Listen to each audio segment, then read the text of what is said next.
Happening now, we've been monitoring this all night. The Huntsville City Council meeting still going on almost 5 hours after it began. Part of their agenda is to vote on a third-party review of Huntsville police actions taken leading up to and during the early June protests. WAAY 31's Will Robinson Smith has been inside that meeting all night. Joins us now with what members of the public came out to say about the police department and the city.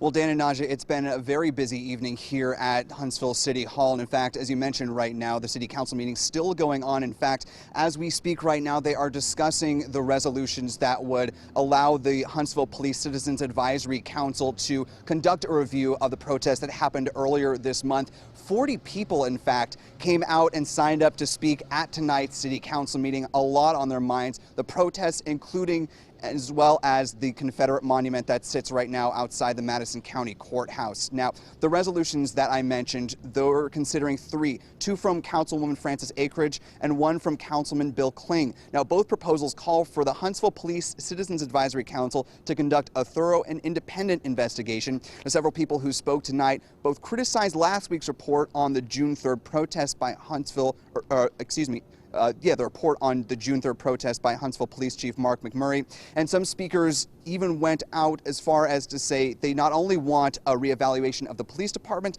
but some going a step further. To this end, Mayor Battle, I call for the removal of Chief McMurray. And if you are unable to perform your duty in finding a competent replacement, I call for your resignation as well.